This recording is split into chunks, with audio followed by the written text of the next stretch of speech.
അപ്പോൾ നമ്മൾ നേരിട്ട് വാർത്തയിലേക്ക് പോവാം. ഇസ്രായേൽ ഈ യുദ്ധത്തിലേക്ക് ഇറങ്ങേണ്ട സമയം അടുത്തുകൊണ്ടിരിക്കുകയാണ്. അങ്ങനെയാണ് പൊതുവിൽ നമുക്ക് മനസ്സിലാക്കാൻ പറ്റുന്നത്. ഈ ജിയോ പൊളിറ്റിക്സ് ആ രീതിയിലാണ് മാറിമറിയുന്നത്. പ്രത്യേകിച്ച് ഇസ്രായേലിൻ്റെ മൊസാദും അമേരിക്കയുടെ CIA അവരുടെ ഇൻ്റലിജൻസ് ഏജൻസിയും കൂടി ചേർന്ന് കൃത്യമായിട്ട് ഇറാനെ നിരീക്ഷിച്ചതിൽ അവർക്ക് മനസ്സിലാക്കാൻ പറ്റിയത് ഇറാൻ പല ന്യൂക്ലിയർ എൻറിച്ച്മെൻറ്റ് ഫെസിലിറ്റീസും പ്രവർത്തന സജ്ജമാക്കാനുള്ള തയ്യാറെടുപ്പിലാണ്. അതിനെ തുടർന്ന് അവർ ഇന്നലെ അവരുടെ പാർലമെൻറ്റിൻ്റെ ഉള്ളിൽ വലിയൊരു പ്രഖ്യാപനം, ആണവായുധം നിർമ്മിക്കണം, അത് നിർമ്മിച്ചാലേ ആയത്തുൽ അലി ഖമനേയിയുടെ ആത്മാവിന് ഒരു സന്തോഷം കിട്ടുള്ളൂ എന്നുള്ള രീതിയിലൊക്കെ ഇറാൻ്റെ ഉള്ളിൽ ചർച്ച ചെയ്യുന്നുണ്ട്, പ്രഖ്യാപനങ്ങളും നടത്തുന്നുണ്ട്. ഇസ്രായേലിൻ്റെ ഒരു എൻട്രി വളരെ അനിവാര്യമായിട്ടുള്ള ഒരു സാഹചര്യത്തിലേക്ക് എത്തിയിരിക്കുകയാണ്. അമേരിക്ക കൃത്യമായിട്ട് ഇന്നലെ ഡേ ടൈമിൽ, അതായത് 14th ഡേ ടൈമിൽ പൂർണ്ണമായിട്ടും Abu Musa island, Qeshm island, Bandar Abbas, Kish island, ഇങ്ങനത്തെ നിരവധി ഏരിയകൾ, പ്രത്യേകിച്ച് ഇറാൻ്റെ ബോർഡർ ഏരിയ മൊത്തം അടിച്ച് തകർത്ത് റെഡിയാക്കി കൊടുത്തിട്ടുണ്ട്. പക്ഷേ ഇവിടെ ഒരു കാര്യം മനസ്സിലാക്കേണ്ടത്, ഞാനിപ്പോൾ ഈ വീഡിയോ ഷൂട്ട് ചെയ്തുകൊണ്ടിരിക്കുന്ന സമയത്ത് ബഹ്റൈനിൽ ശക്തമായ രീതിയിലുള്ള ഇൻ്റർസെപ്ഷൻസ് നടന്നുകൊണ്ടിരിക്കുകയാണ്. ഇൻ്റർസെപ്ഷൻ എന്ന് പറഞ്ഞാൽ ഇറാൻ ബഹ്റൈൻ്റെ മേളിൽ ക്ലസ്റ്റർ ബാലിസ്റ്റിക് മിസൈലുകൾ അയച്ചുകൊണ്ടിരിക്കുകയാണ്. അതേസമയം ഡ്രോണുകളും അയച്ചിട്ടുണ്ട്, ഒരുമിച്ചാണ് അയച്ചിരിക്കുന്നത്. ഫോഴ്സ് സൗദിയുടെ റോയൽ എയർഫോഴ്സ്, അതേപോലെ ബഹ്റൈൻ്റെ റോയൽ എയർഫോഴ്സ്, അതുപോലെ അമേരിക്കയുടെ എയർഫോഴ്സ്, ഈ 3 എയർഫോഴ്സും അവരുടെ ഫൈറ്റർ ജെറ്റുകൾ എടുത്തുകൊണ്ട് ലോവർ ആൾട്ടിറ്റ്യൂഡിൽ പറന്നുകൊണ്ട് ഡ്രോണുകളെ ഇൻ്റർസെപ്റ്റ് ചെയ്യുകയാണ്. ആ സാഹചര്യത്തിൽ തന്നെ ആ സെയിം ടൈമിൽ ഹയർ ആൾട്ടിറ്റ്യൂഡിൽ ഇറാൻ്റെ ബാലിസ്റ്റിക് ക്ലസ്റ്റർ മിസൈലുകൾ വന്നുകൊണ്ടിരിക്കുകയാണ്. അത് ബഹ്റൈനെ ടാർഗറ്റ് ചെയ്ത് ശക്തമായ രീതിയിൽ അതിരൂക്ഷമായ ആക്രമണങ്ങൾ ഇറാൻ നടത്തുന്നുണ്ട്. ഇതിൽ മിസൈലുകളും അതോടൊപ്പം ഡ്രോണുകളും പല സ്ഥലങ്ങളിലും പതിക്കുന്നുണ്ടെന്നുള്ള വാർത്തയും വരുന്നുണ്ട്. അപ്പോൾ ഇതാണ് നിലവിലെ മിഡിൽ ഈസ്റ്റ് മേഖലയിലേക്ക് ഇറാൻ നടത്തിക്കൊണ്ടിരിക്കുന്ന ആക്രമണം. ഇപ്പോൾ ഇവിടെ ഇന്നലെ, അത് 14th, ചെക്ക് റിപ്പബ്ലിക്കിൻ്റെ പ്രൈം മിനിസ്റ്റർ വളരെ ശക്തമായിട്ട് ഒരു സ്റ്റേറ്റ്മെൻറ്റ് പറയുകയാണ്. അതായത് മിഡിൽ ഈസ്റ്റ് മേഖലയിൽ, മിഡിൽ ഈസ്റ്റ് രാജ്യങ്ങളുടെ ഉള്ളിൽ അമേരിക്കയുടെ എയർ ഡിഫൻസ് സിസ്റ്റം പരാജയപ്പെടുന്നു. പ്രത്യേകിച്ച് ജോർദാൻ എയർബേസൊക്കെ നിരുപാധികം പരാജയപ്പെട്ടുകൊണ്ടിരിക്കുകയാണ്. അപ്പോൾ അതുകൊണ്ട് തന്നെ ഞങ്ങളിനി അമേരിക്കയുടെ സൈഡിൽ നിന്നും എയർ ഡിഫൻസ് സിസ്റ്റം വാങ്ങിക്കുന്നതിന് പകരം ചെക്ക് റിപ്പബ്ലിക് വളരെ ബോൾഡായിട്ടുള്ള സ്റ്റേറ്റ്മെൻറ്റ് പറയുകയാണ്, ഇസ്രായേലിൻ്റെ അടുത്ത് നിന്നും ഞങ്ങൾ എയർ ഡിഫൻസ് സിസ്റ്റം പർച്ചേസ് ചെയ്യാനാണ് തീരുമാനിച്ചിരിക്കുന്നത്. കാരണം ഇറാൻ ഇസ്രായേലിലേക്ക് അയച്ച മിസൈലുകളുടെ കണക്ക് വെച്ച് നോക്കുമ്പോൾ മിഡിൽ ഈസ്റ്റ് രാജ്യങ്ങളിലേക്ക് അയക്കുന്ന മിസൈലുകളുടെ എണ്ണം വളരെ കുറവാണ്.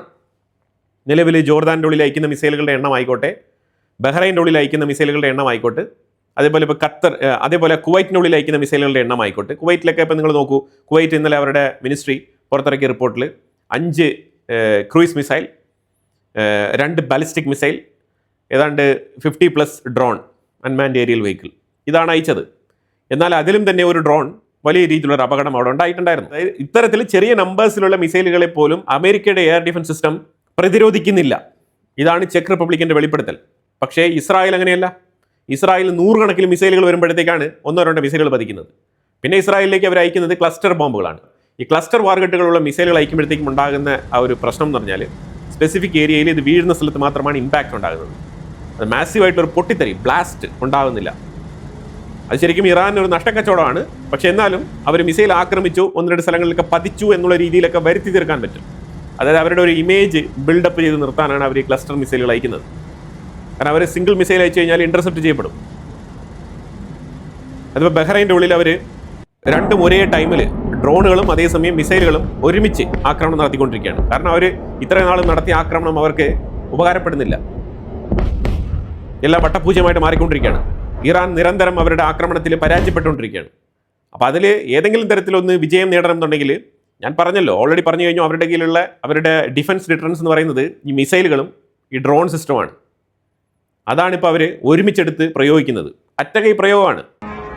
അപ്പോൾ അമേരിക്ക ഏർലി മോർണിംഗ് 7 മണിക്കൂർ നീണ്ടു നിൽക്കുന്ന ഒരു ആക്രമണം, അതായത് മാരത്തോൺ അറ്റാക്ക് എന്നാണ് വിളിക്കുന്നത്, അത്തരത്തിലുള്ള ഒരു ആക്രമണം ഇറാൻ്റെ ഉള്ളിൽ നടത്തിയിട്ടുണ്ട്. അപ്പോൾ അത് ഏർലി മോർണിംഗ് നടത്തിയതുകൊണ്ട് തന്നെ അതിൻ്റെ ഫൂട്ടേജസ് ഒന്നും അവൈലബിൾ അല്ല. തീർച്ചയായിട്ടും അതുമായിട്ട് ബന്ധപ്പെട്ട ഒരു സ്പെഷ്യൽ വീഡിയോ സെപ്പറേറ്റ് ആയിട്ട് ഞാൻ അപ്ലോഡ് ചെയ്യാം. കാരണം അതിൽ മാപ്പ്, ലൊക്കേഷൻസ്, അതേപോലെ ആക്രമണത്തിൻ്റെ വീഡിയോ ദൃശ്യങ്ങൾ ഇതെല്ലാം തന്നെ നമുക്ക് ലഭ്യമാകേണ്ടതുണ്ട്. അത് കഴിഞ്ഞിട്ട് ഡീറ്റെയിൽ ആയിട്ടുള്ളൊരു വീഡിയോ ഞാൻ അപ്ലോഡ് ചെയ്യാം. ഇപ്പോൾ ഇവിടെ നമ്മൾ back to the nuclear power പ്ലാന്റിലേക്ക് വന്നു കഴിഞ്ഞാൽ പ്രാചീൻ എന്ന് പറഞ്ഞിട്ട് ഞാൻ ഇതിനു മുമ്പ് ഒരു ന്യൂക്ലിയർ എൻറിച്ച്മെൻറ്റ് ഫെസിലിറ്റി കാണിച്ചിട്ടുണ്ടായിരുന്നു. ഇത് അമേരിക്ക B2 ബോംബർ വെച്ചിട്ട് 3 ബങ്കർ ബസ്റ്റർ ഇട്ട് തകർത്ത ഏരിയയാണ്. ആ ഏരിയയാണ് ഇപ്പം പണി തീർത്ത് റെഡിയാക്കി വെച്ചിരിക്കുന്നത്. അപ്പോൾ ഇതിൻ്റെ ഉള്ളിലൊക്കെ തകൃതിയായിട്ടുള്ള വർക്കുകൾ നടക്കുന്നുണ്ട്. അതിൻ്റെ എൻട്രി വേ ഒക്കെ ഓപ്പൺ ആണ്. ഞാൻ ആ മാപ്പ് ഒന്നുകൂടെ സൂം ചെയ്ത് കാണിക്കാം, നിങ്ങൾക്ക് വളരെ വ്യക്തമായിട്ട് മനസ്സിലാക്കാൻ പറ്റും. ഇത് കൃത്യമായിട്ട് ഇസ്രായേൽ നോട്ട് ചെയ്യുന്നുണ്ട്. ഇസ്രായേലിന് ഇതാണ് പ്രധാനപ്പെട്ട വിഷയം. ന്യൂക്ലിയർ എൻറിച്ച്മെൻറ്റ് ഫെസിലിറ്റി വീണ്ടും റിജുവിനേറ്റായി പ്രവർത്തന സജ്ജമായി മുന്നോട്ട് വരുന്നുവെങ്കിൽ ഇസ്രായേൽ ഇടപെടും. അതിനെ ഒരു ചോദ്യവുമില്ലാണ്ട്. ഇൻഫാക്റ്റ് അമേരിക്കയ്ക്ക് ഒരു മെസ്സേജ് ഇട്ടുകൊണ്ട് CIA മാത്രം അറിയിച്ചുകൊണ്ട് ഇസ്രായേൽ ഇടപെടും. ഇപ്പോൾ ഇസ്രായേൽ ഇടപെടേണ്ട ഒരു സാഹചര്യം ഇവിടെ വന്നിട്ടുണ്ടോ എന്ന് ചോദിച്ചാൽ വന്നിട്ടുണ്ട്. യെസ്, ഇതുമായിട്ട് ബന്ധപ്പെട്ട് നമ്മൾ ഇതിന് മുമ്പ് ഇട്ട വീഡിയോ കണ്ടു കഴിഞ്ഞാൽ മനസ്സിലാക്കാൻ പറ്റും എവിടെ ഏതൊക്കെ ന്യൂക്ലിയർ പ്ലാന്റുകൾ കൃത്യമായിട്ട് അവിടെ റീവർക്ക് ചെയ്തുകൊണ്ടിരിക്കുന്നുണ്ട്, ഏതൊക്കെ കൺസ്ട്രക്ഷൻ വർക്ക് നടക്കുന്നുണ്ട് എന്നുള്ളതൊക്കെ നമ്മൾ ഇതിനു മുമ്പ് പറഞ്ഞിട്ടുണ്ട്. അതിനോടൊപ്പം പ്രാചീൻ എന്ന് പറഞ്ഞ ഈ ഒരു ന്യൂക്ലിയർ ഫെസിലിറ്റി, അതുപോലെ തന്നെ പിക്കാസോ മൗണ്ടൻ, ഇത് രണ്ടും ഇപ്പോൾ ഇസ്രായേലിൻ്റെ ടാർഗറ്റാണ്. ഇന്ന് അമേരിക്ക ഇറാൻ്റെ ഉള്ളിൽ ശക്തമായ രീതിയിൽ ആക്രമണം നടത്താനുള്ള സാധ്യതയുണ്ട്. ഇനി മറ്റൊരു മേഖലയിലും ആക്രമണം നടക്കാനുള്ള സാധ്യതയുണ്ട്. അത് സൗദി അറേബ്യ ഹൂത്തികളുടെ മേളിൽ ആക്രമണം നടത്താനുള്ള സാധ്യതയുണ്ട്. ഹൂത്തികളും തിരിച്ചടിക്കാനുള്ള സാധ്യതയുണ്ട്. സൗദി അറേബ്യയ്ക്ക് മേളിൽ ആക്രമണം നടത്തിയ ഹൂത്തികൾക്കെതിരെ ബഹ്റൈൻ UN കണ്ടംപ്റ്റ് രേഖപ്പെടുത്തിയിട്ടുണ്ട്. യമനി ഹൂത്തികൾക്കെതിരെ അവിടെ പോയി രേഖപ്പെടുത്തിയിട്ട് എന്ത് കാര്യമാണ്? ഒരു കാര്യമില്ല. തന്നെ ഹൂത്തികളുടെ പ്രസൻസ് തന്നെ ഇല്ല UN. യമൻ്റെ പ്രസൻസ് ഉണ്ട്, ഹൂത്തികളുടെ പ്രസൻസ് ഇല്ല. പിന്നെ അവിടെ പോയി പറഞ്ഞിട്ട് എന്ത് കാര്യമാണ്? പിന്നെ രേഖപ്പെടുത്താം ഇങ്ങനൊരു സംഭവം നടന്നിട്ടുണ്ടെന്നുള്ളത്. ഖത്തർ ഹൂത്തികളെ അപലപിച്ചിട്ടുണ്ട്. അതുപോലെ നിരവധി രാജ്യങ്ങൾ ഹൂത്തികൾക്കെതിരെ സ്റ്റേറ്റ്മെൻറ്റ് പുറപ്പെടുവിച്ചിട്ടുണ്ട്. അതേപോലെ നമ്മൾ പറഞ്ഞുകൊണ്ടിരുന്ന ദ വേൾഡ് സൂപ്പർ പവർ പാകിസ്ഥാൻ്റെ പ്രൈം മിനിസ്റ്റർ ഷഹബാസ് ഷെരീഫ് ഹൂത്തികൾക്കെതിരെ സ്റ്റേറ്റ്മെൻറ്റ് പറഞ്ഞിട്ടുണ്ട്. 14th മോർണിംഗ് തന്നെ പുള്ളിക്കാരൻ രാവിലെ എണ്ണീറ്റ ഉടനെ തന്നെ പല്ല് തേച്ചിട്ട് ഇതാണ് ആദ്യം ചെയ്ത പ്രവൃത്തി. പല്ല് തേച്ചോ എന്നുള്ളത് അറിയത്തില്ല, പക്ഷേ ആദ്യം പുള്ളിക്കാരൻ ഈ ട്വീറ്റാണ് പ്രസിദ്ധീകരിച്ചത്. പുള്ളി പറഞ്ഞത് ഞങ്ങളുടെ വളരെ വേണ്ടപ്പെട്ട brotherly kingdom of Saudi Arabia എന്നാണ് കുറിച്ചത് കേട്ടോ, എഴുതി കുറിച്ചത്. ബ്രദർലി കിങ്ഡം ഓഫ് സൗദി അറേബ്യയെ ആക്രമിച്ചത് ഒട്ടും ശരിയായ നടപടിയല്ല, ഹൂത്തികൾക്കെതിരെ ഞങ്ങൾ രംഗത്തിറങ്ങും എന്ന് പറഞ്ഞിട്ടുള്ള ഭീഷണിയൊക്കെ മുഴക്കിയിട്ടുണ്ട്.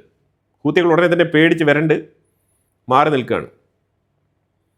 ഹൂത്തികൾ ഈ മെസ്സേജ് വായിച്ചിട്ടാണെന്ന് തോന്നുന്നു കൂടുതൽ ശക്തമായ രീതിയിൽ സൗദി അറേബ്യക്കെതിരെ ഭീഷണി മുഴക്കിയതും ആക്രമണങ്ങൾ നടത്തുമെന്ന് ഭീഷണിപ്പെടുത്തിയിരിക്കുന്നതും. അതുപോലെ ജോർദാൻ്റെ ഉള്ളിലേക്ക് 4 ബാലിസ്റ്റിക് മിസൈലുകളാണ് 14-ാം തീയതി ഡേ ടൈമിൽ ഇറാൻ അയച്ചു വെച്ചത്. ഒരെണ്ണം ഇന്റർസെപ്റ്റ് ചെയ്തതായിട്ട് മനസ്സിലാക്കാൻ പറ്റുന്നുണ്ട്, ഒരെണ്ണം ഡെസേർട്ടിൽ പതിച്ചതായിട്ട് മനസ്സിലാക്കാൻ പറ്റുന്നുണ്ട്, ബാക്കി 2 എണ്ണം അമേരിക്കയുടെ ബേസിൽ തന്നെ വന്ന് പതിച്ചതായിട്ടാണ് മനസ്സിലാക്കാൻ പറ്റുന്നത്. ട്രംപ് പറഞ്ഞിരിക്കുന്നത് straight of Hormuz fully open ആണ്, സ്മൂത്ത് ആയിട്ടുള്ള ഓയിൽ ട്രാൻസ്പോർട്ടേഷൻ നടന്നുകൊണ്ടിരിക്കുന്നുണ്ട്. അതിന് കാരണമായി തീർന്ന സെൻകോമിൻ്റെ ബ്രാഡ് കൂപ്പർ, അതുപോലെ തന്നെ വാർ സെക്രട്ടറി പീറ്റർ ഹെക്സത്ത്, ഇവരെയൊക്കെ അഭിനന്ദിച്ചിട്ടുണ്ട്. സ്മൂത്തായിട്ട് ട്രാൻസ്പോർട്ടേഷൻ ഉറപ്പുവരുത്തുന്നതിന് ഇവരുടെ പങ്കാളിത്തം വളരെ വലുതാണ്, ഗുഡ് ജോബ് ഗൈസ് എന്നൊക്കെ പറഞ്ഞിട്ടുണ്ട്. പക്ഷെ ഓപ്പൺ ആണോ എന്ന് നമുക്കറിയില്ല കേട്ടോ.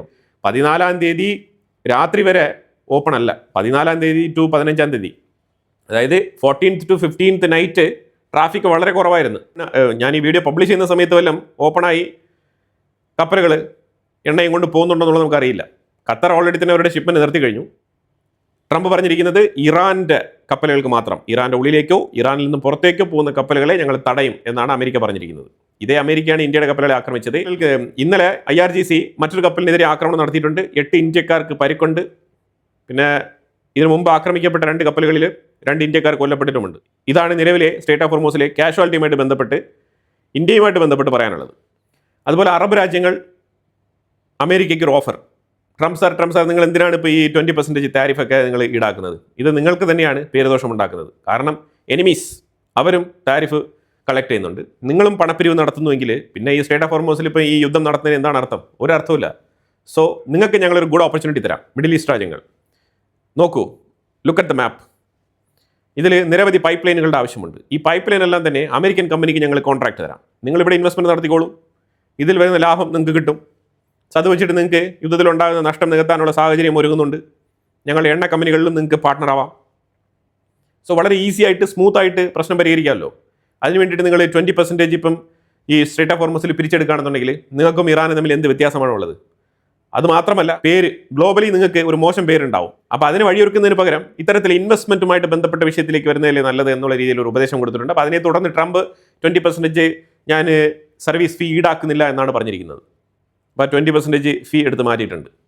പിന്നെ ഈ പൈപ്പ് ലൈനെല്ലാം തന്നെ സ്ട്രേറ്റ് ഓഫ് ഹോർമസിനെ മറികടക്കാൻ വേണ്ടിയിട്ടുള്ള മറ്റു ബദൽ മാർഗ്ഗങ്ങളാണ് ഈ ഏരിയയിൽ കിടക്കുന്ന രാജ്യങ്ങൾ ചിന്തിച്ച് കൂട്ടിയിട്ട് പല പൈപ്പ് ലൈൻ പദ്ധതികളാണ് ഇപ്പം ഇൻട്രൊഡ്യൂസ് ചെയ്തിരിക്കുന്നത്. ഇതെല്ലാം തന്നെ ഇറാനെ വീക്കൻ ചെയ്യും. അതായത് സ്ട്രേറ്റ് ഓഫ് ഹോർമോസ് യൂസ്ലെസ് ആയിട്ട് മാറിത്തീരും. അതാണ് പ്രധാനമായിട്ട് ഈ പൈപ്പ് ലൈൻ കണക്ഷൻസ് കൊണ്ട് ഉദ്ദേശിക്കുന്നത്. അടുത്ത ഇന്നലെ സംഭവിച്ചൊരു വിഷയം എന്ന് പറഞ്ഞാൽ അലി അൽ സാദെ, ഇറാഖിൻ്റെ പ്രൈം മിനിസ്റ്റർ, വാഷിങ്ടണിൽ എത്തിയിട്ടുണ്ട്. ട്രംപ് ആസ് യൂഷ്വൽ വൈറ്റ് ഹൗസിൻ്റെ ഫ്രണ്ടിൽ തന്നെ എത്തി സ്വീകരിക്കുകയുണ്ടായി.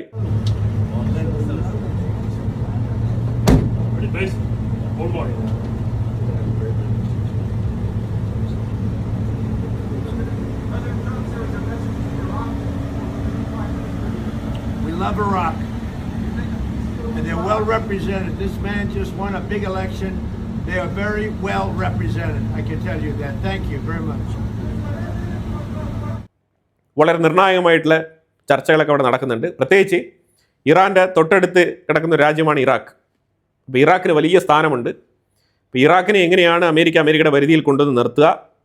അതുമാത്രമല്ല, ഇറാഖിൻ്റെ ഉള്ളിലുള്ള ഇറാൻ അനുകൂലികളായിട്ടുള്ള പ്രോക്സി ടീമുകളൊന്നും തന്നെ ഇപ്പം തലപൊക്കുന്നില്ല. അവരുടെ സൈഡിൽ നിന്ന് ഒരു മെസ്സേജ് ഇല്ല, ഡ്രോൺ ഇല്ല. അവർ വളരെ സൈലൻ്റ് ആയിട്ടിരിക്കുകയാണ്. ഇപ്പോൾ ഉറക്കത്തിലാണ് അവർ. പ്രത്യേകിച്ച് അലി അൽ സാദെ ഭരണത്തിൽ വന്നതിന് ശേഷം. കാരണം നിരവധി പേരെ അറസ്റ്റ് ചെയ്തിട്ടുണ്ട്, പല പൊളിറ്റീഷ്യൻസിനെയും അറസ്റ്റ് ചെയ്തിട്ടുണ്ട്. അതിലൂടെ കള്ളപ്പണം ഇടപാട് നടത്തുന്ന ഇതുപോലെ പ്രോക്സികളെ സഹായിക്കുന്ന ആൾക്കാരെയൊക്കെ പിടികൂടിയിട്ടുണ്ട്.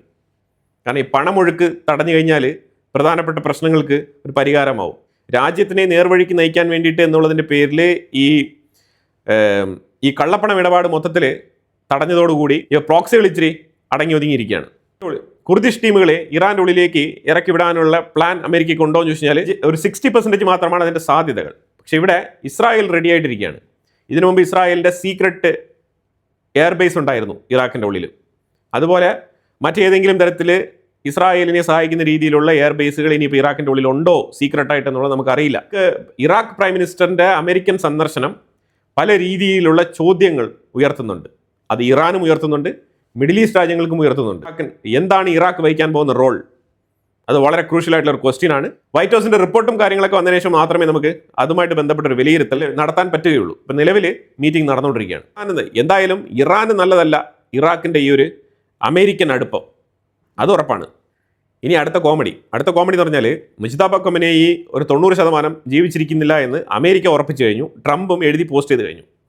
അതുപോലെ അമേരിക്കയുടെ പലരുടെയും ജീവൻ ഞങ്ങൾ എടുക്കുമെന്നുള്ള രീതിയിലുള്ള പുതിയ ബിൽ ബോർഡ് ഇറാൻ്റെ ഉള്ളിൽ ആ വലിയ ചുമരന്മേൽ അവരെ അടിച്ച് ഫിക്സ് ചെയ്ത് ഒട്ടിച്ചിട്ടുണ്ട്. പുതിയ പോസ്റ്ററാണ്. നല്ല ചിലവുള്ള പരിപാടിയാണ്. അവർ ഇതൊക്കെ ചെയ്യും. അവർക്ക് ഇതൊക്കെ ഒരു ഹരമാണ്. ഇങ്ങനെ മോക്കിംഗ് പിക്ചേഴ്സ് പുറത്തിറക്കുക, മോക്കിംഗ് ഡ്രോയിങ്സ് ഇടുക, ഇതൊക്കെ ഇറാൻ്റെ സൈക്കോളജിക്കൽ അറ്റാക്ക് മെത്തേഡിലുള്ള വിഷയങ്ങളാണ്. അതൊക്കെ അവർ നടത്തുന്നുണ്ട്. അപ്പോൾ അതിൻ്റെ ഇടയ്ക്ക് മുജ്തബ ഖൊമേനി ജീവിച്ചിരിക്കുന്നോ ഇല്ലയോ എന്നുള്ളതിനെക്കുറിച്ചുള്ള ഒരു ഡൗട്ട് ഉണ്ടല്ലോ. അപ്പോൾ അമേരിക്ക ആണെന്നുണ്ടെങ്കിൽ ഡമ്മി ആയിട്ട് വേറെ ആരെയോ വെച്ചുകൊണ്ടാണ് ഇവർ മുജ്തബ ഖൊമേനിയുടെ പേരിൽ IRGC ഭരണം നടത്തിക്കൊണ്ടിരിക്കുന്നത്. അത് രാജ്യത്തിനുള്ള ജനങ്ങളെ പറ്റിക്കാനാണ്. അല്ലാതെ മുജ്തബ ഖൊമേനി ജീവിച്ചിരിക്കുന്നില്ല. ഏതൊരു മനുഷ്യനും ജീവിച്ചിരിക്കുന്നെങ്കിൽ തന്തയുടെ മരണമാണ് ഏറ്റവും വലിയൊരു ഇമ്പാക്റ്റ് ഉണ്ടാക്കുന്ന ഒരു വിഷയം. അതിന് തന്നെ പുള്ളിക്കാരൻ പുറത്തു വരുന്നില്ല എന്നുണ്ടെങ്കിൽ അത്രമാത്രം ഭീരുവാണോ ഇയാളിങ്ങനെ ഒളിച്ചിരിക്കാൻ മാത്രം?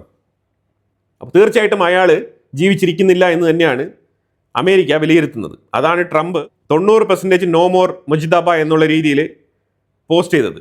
നമ്മൾ അതിന് മുമ്പ് തന്നെ ഈ വാർത്ത പറഞ്ഞിട്ടുണ്ടായിരുന്നു. അപ്പോൾ ആ സാഹചര്യത്തിൽ ഇന്ന് ഇറാൻ്റെ പാർലമെൻറ്റിൽ നിന്നും 150 പാർലമെൻറ്റ് മെമ്പേഴ്സ് ഒരു കത്ത് അയച്ചിരിക്കുകയാണ് മുജ്തബ ഖൊമേനിക്ക്. എന്നിട്ട് അവർ മുജ്തബ ഖൊമേനിക്ക് ഞങ്ങൾ കത്ത് എഴുതി എന്നുള്ളത് പബ്ലിഷ് ചെയ്തിട്ടുണ്ട്. എന്തുകൊണ്ടാണ് ഇവർ ഈ വാർത്ത പബ്ലിഷ് ചെയ്തത്? മുജ്തബ ഖൊമേനിയോട് എന്തെങ്കിലും പറയണം എന്നുണ്ടെങ്കിൽ അവർക്ക് ഇൻ്റർണൽ കമ്മ്യൂണിക്കേഷൻസ് മെത്തേഡ് ഇല്ലേ? തീർച്ചയായിട്ടും രഹസ്യമായിട്ട് താമസിച്ചുകൊണ്ട് ഇറാനെ നയിച്ചുകൊണ്ടിരിക്കുന്ന പുതിയ സുപ്രീം ലീഡർ എന്ന് വിളിക്കപ്പെടുന്ന ആയത്തുൽ അലി ഖൊമേനിയുടെ മകനായിട്ടുള്ള മുജ്തബ ഖൊമേനിക്ക് കമ്മ്യൂണിക്കേഷൻ ചാനൽ ഇല്ലേ? അപ്പോൾ അയാൾ അറിയാതെയാണോ ഈ കാര്യങ്ങളൊക്കെ നടക്കുന്നത്? അപ്പോൾ ഈ കത്ത് എഴുതി പ്രഹസനം നടത്തിയിരിക്കുകയാണ് ഇറാൻ്റെ പാർലമെൻറ്റ്. എന്തിനായിരുന്നു അത്? ഇത് വീണ്ടും ഉറപ്പിക്കുകയാണ് മുജ്തബ ഖൊമേനി ജീവിച്ചിരിക്കുന്നില്ല എന്നുള്ള വിഷയത്തിനെ. കാരണം അങ്ങനെ ഒരാൾ ജീവിച്ചിരിക്കുന്നുവെങ്കിൽ ഇത്രത്തോളം വേർ ഇസ് മുജ്തബ എന്നുള്ള ചോദ്യം ഉയരുമ്പോൾ എവിടെന്നെങ്കിലും ഒരു വീഡിയോ ഫുട്ടേജ് ഷൂട്ട് ചെയ്ത് അവർക്ക് പബ്ലിഷ് ചെയ്തുകൂടെ? ഇറ്റ് മീൻസ് അയാൾ ഇപ്പോഴും റെഡിയല്ല മീൻസ് ഒന്നെങ്കിൽ കോമാ സ്റ്റേജ്, അല്ലാന്നുണ്ടെങ്കിൽ ജീവിച്ചിരിക്കുന്നില്ല. ഇതാണ് ഈ 150 പേര് ചേർന്ന് എഴുതിയ കത്തിലൂടെ നമുക്ക് മനസ്സിലാക്കാൻ വരുന്നത്. ഇത് ഇറാൻ കാണിക്കുന്ന ഒരു സൈക്കോളജിക്കൽ പൊട്ടത്തരമാണ്. ഇത് പ്രത്യക്ഷത്തിൽ ഈ 150 പേര് ചേർന്ന് ഒരു കത്ത് എഴുതുമ്പോൾ നമുക്ക് മനസ്സിലാക്കാൻ പറ്റും ഇത് അവരെന്തോ സ്ഥാപിക്കാൻ വേണ്ടിയിട്ട് ശ്രമിക്കുകയാണ്. അതായത് മുജ്തബ ജീവിച്ചിരിക്കുന്നത് കുഴപ്പമൊന്നുമില്ല എന്നുള്ളത് തെളിയിക്കാൻ വേണ്ടിയിട്ടാണ് ഈ തത്രപ്പാടും കഷ്ടപ്പാടും ഇവർ പെട്ടിരിക്കുന്നത്. 150 പേരെ വെച്ച് കത്തെഴുതേണ്ട എന്ത് കാര്യമാണുള്ളത്? പാർലമെന്റ് സ്പീക്കർ എഴുതിയിട്ട് ആ കത്തം കാണിച്ചാൽ പോരെ? ഒരാളങ്ങ് എഴുതിയാൽ പോരെ? 150 പേര് എഴുതിയത് എന്തുകൊണ്ടാണെന്ന് പറഞ്ഞാൽ അതായത് മുജ്തബ ഖൊമേനി ജീവിച്ചിരിപ്പുണ്ട്, അതിന് 150 പേരുടെ ആവശ്യമുണ്ടോ? കത്ത് തന്നെ എഴുതേണ്ട ആവശ്യമുണ്ടോ?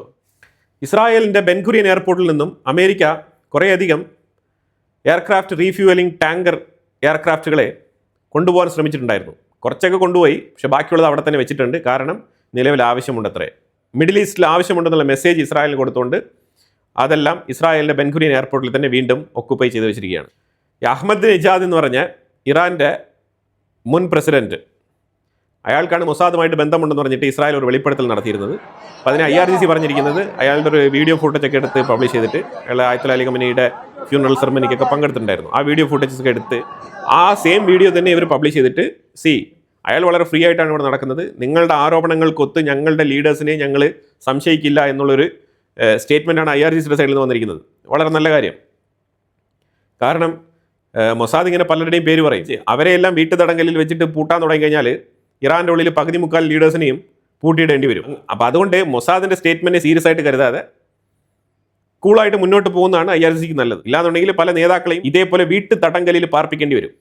ഹെസ്ബുള്ളയ്ക്ക് മേളിൽ താറുമാറായിട്ടുള്ള ആക്രമണങ്ങൾ ഇസ്രായേൽ നടത്തിയിട്ടുണ്ട്. അതേപോലെ ഗാസയ്ക്കുള്ളിൽ ഒരു അറ്റാക്ക് നടത്തിയിട്ടുണ്ട്. അതിൽ 4 ഹമാസ് ഭീകരരെ വധിച്ചിട്ടുണ്ട് ഇസ്രായേൽ. അപ്പോൾ എന്തായാലും വളരെ നിർണായകമായിട്ടുള്ള വിഷയങ്ങളാണ് നമ്മൾ വീഡിയോയിൽ പങ്കുവച്ചത്. ഇതിനെക്കുറിച്ചുള്ള അഭിപ്രായങ്ങൾ കമൻറ്റ് ബോക്സിൽ രേഖപ്പെടുത്തുക. കൂടുതൽ വാർത്തകളുമായിട്ട് അടുത്ത വീഡിയോയിൽ വരാം. Thank you so much.